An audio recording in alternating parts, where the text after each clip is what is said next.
현재 암호화폐 시장의 분위기는 트럼프의 관세 전쟁으로 인해 안전자산에 투자하겠다는 투자 심리가 반영되어 위축되는 모습을 보여주고 있었습니다. 비트코인을 포함해 여러 대형 알트코인들 또한 하락세를 면하지 못하고 있었죠. 전체적인 시장이 변동성을 보이면서 약세 모멘텀을 보이고 있을 때 암호화폐 대통령 도널드 트럼프가 가상자산 산업을 육성하기 위해 가상자산을 전략적으로 비축하겠다고 밝히며 행정부를 통해 암호화폐를 국가적으로 매집하라고 명령해 큰 화제가 일어났는데요. 당시 전략적 비축 자산으로 지정된 코인들은 5가지로 여러분들도 알고 있는 코인, 비트코인, 이더리움, 리플, 솔라나, 카르다노. 이 5가지 코인들은 단기간 내 큰 폭등을 보여주었습니다. 하지만 상승세가 오래 지속되지는 못했는데요.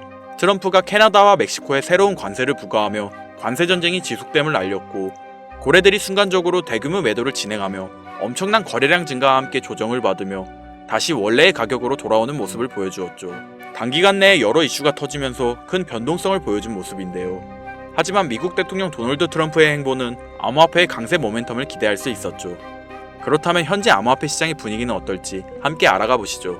세계 최대의 자산운용사 블랙록 CEO 레리 핑크는 2025년 시장이 큰 하락을 겪을 경우 이를 매수 기회로 삼으라고 조언했습니다. 그는 올해 시장이 관세 전쟁으로 인해 투자 심리가 위축되어 큰 변동성을 보여줄 것이라 예상하면서도 장기적으로는 낙관적인 전망을 제시했습니다. 미국이 암호화폐를 전략적으로 비축하겠다고 선언한 순간 다른 국가적 비축금과 마찬가지로 전 세계 다른 나라에게 영향을 미치며 디지털 자산 비축금을 위해 모든 나라는 일정 금액의 코인을 매수해서 보유해야 합니다.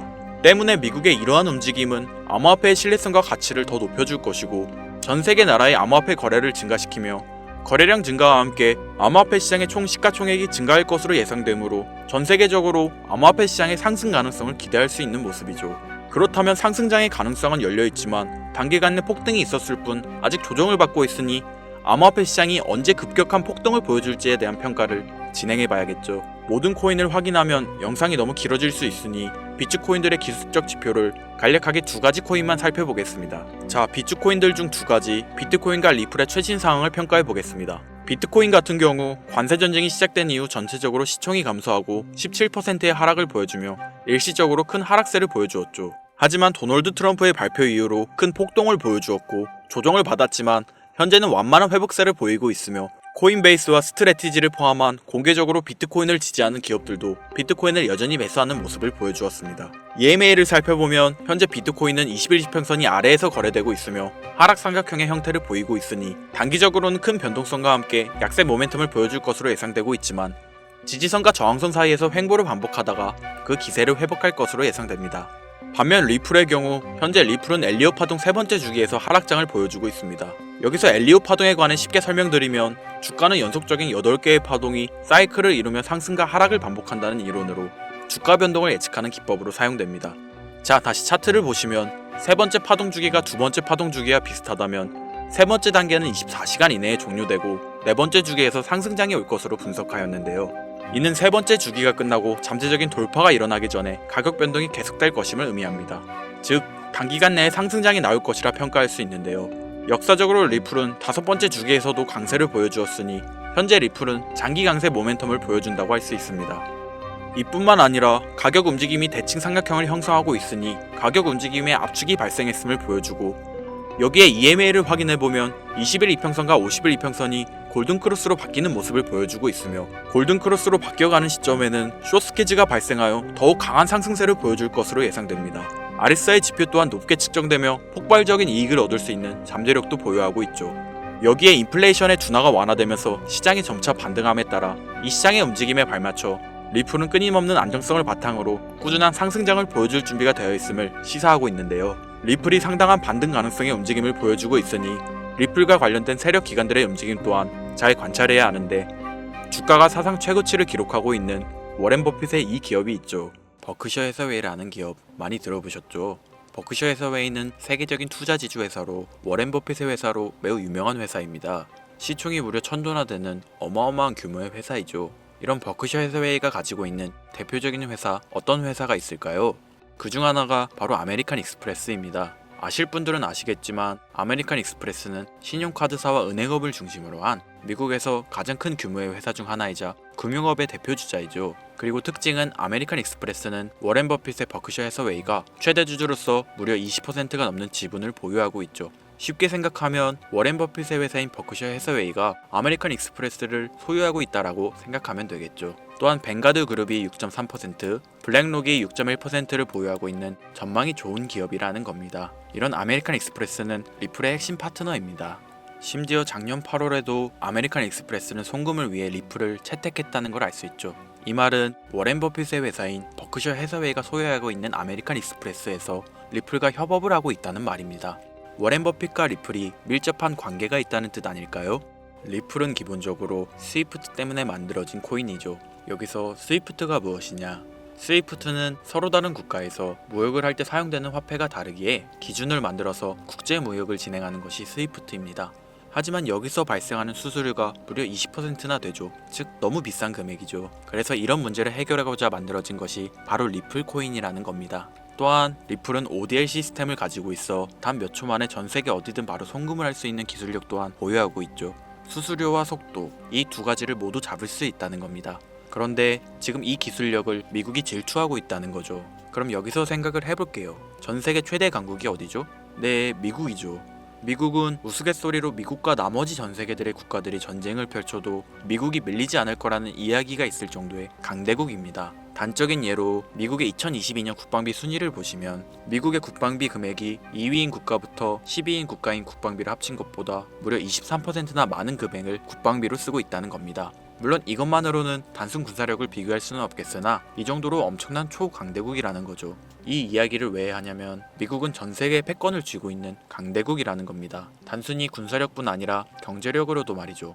요즘 시대는 힘으로 찍어 누르는 시대보다 자본주의 세상이기에 경제 패권이 엄청나게 중요하다는 거예요. 지금 전 세계 공용화폐로 쓸 수 있는 유일한 화폐는 바로 달러입니다.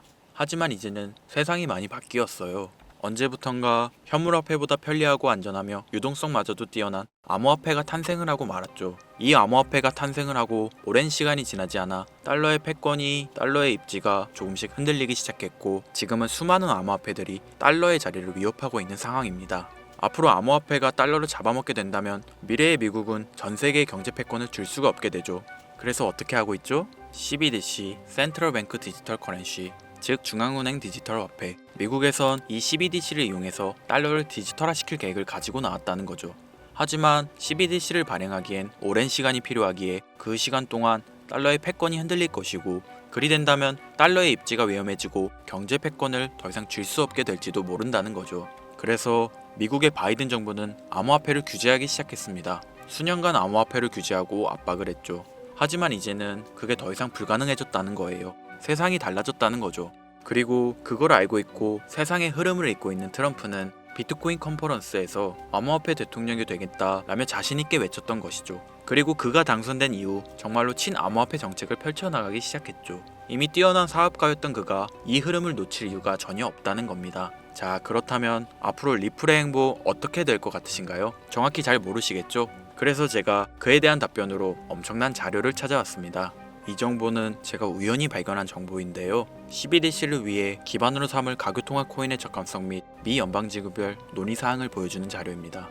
여기에 보시면 보스톤, 뉴욕, 필라델피아, 애틀랜타, 시카고 등등등 수많은 미국 지역들의 통합 예측 자료가 나오고 있죠.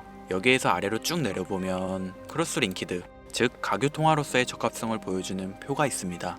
대부분의 코인들이 부적합이라고 나와 있습니다. 하지만 여기 리플과 시바이누가 보류라고 표기되어 있는 걸 확인할 수 있었습니다.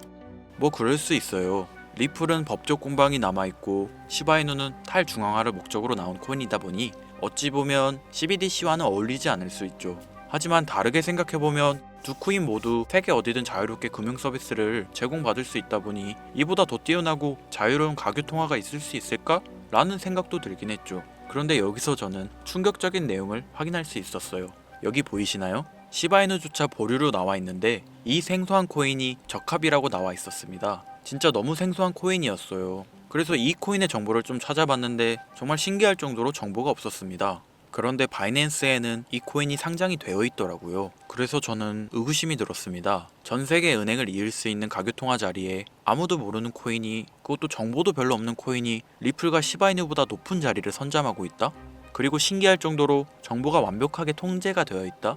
아무리 봐도 너무 이상해서 곰곰이 생각을 해보다 얼마 전에 있었던 미국 대선이 떠올라서 혹시 트럼프 당선에 이목이 쏠려 있을 때를 노려 4분기에 이 코인을 가교 통화로서 밀어주려는 건가? 라는 생각이 확 들더라고요. 그래서 바로 국내 거래소 중 가장 거대한 거래소인 업비트를 확인해 봤는데 놀랍게도 올해 이미 상장이 되어 있었습니다. 그뿐이 아니었죠. 일본의 비트플라이어, 중국의 후오비, 미국의 코인베이스, 유럽의 비트스탬프, 인도의 와즈렉스, 두바이의 바이비트 등 전 세계에서 내놓아야 할 가상화폐 거래소에 모두 4분기 상장 예정인 코인으로 올라와 있었습니다.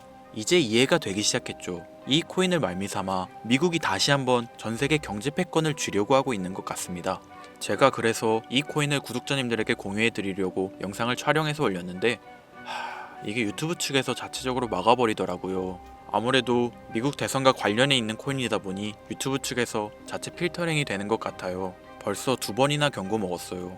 한 번만 더 경고 먹으면 더 이상 구독자님들께 좋은 영상을 제공해 드릴 수가 없어서 어쩔 수 없이 상단부에 있는 제 개인 번호 010-8056-5800, 010-8056-5800 이 번호로 코인이라고 적어서 문자 보내주시는 분들에게 해당 코인 정보를 제공해 드리려고 합니다. 구독자님이신 걸 확인하는 즉시 해당 코인에 대한 정보 바로 제공해 드리도록 하겠습니다. 요즘 저를 사칭해서 정보를 팔아먹으려고 하는 악질업자들이 너무나도 많이 늘어나고 있습니다. 제보가 진짜 빗발치고 있어요.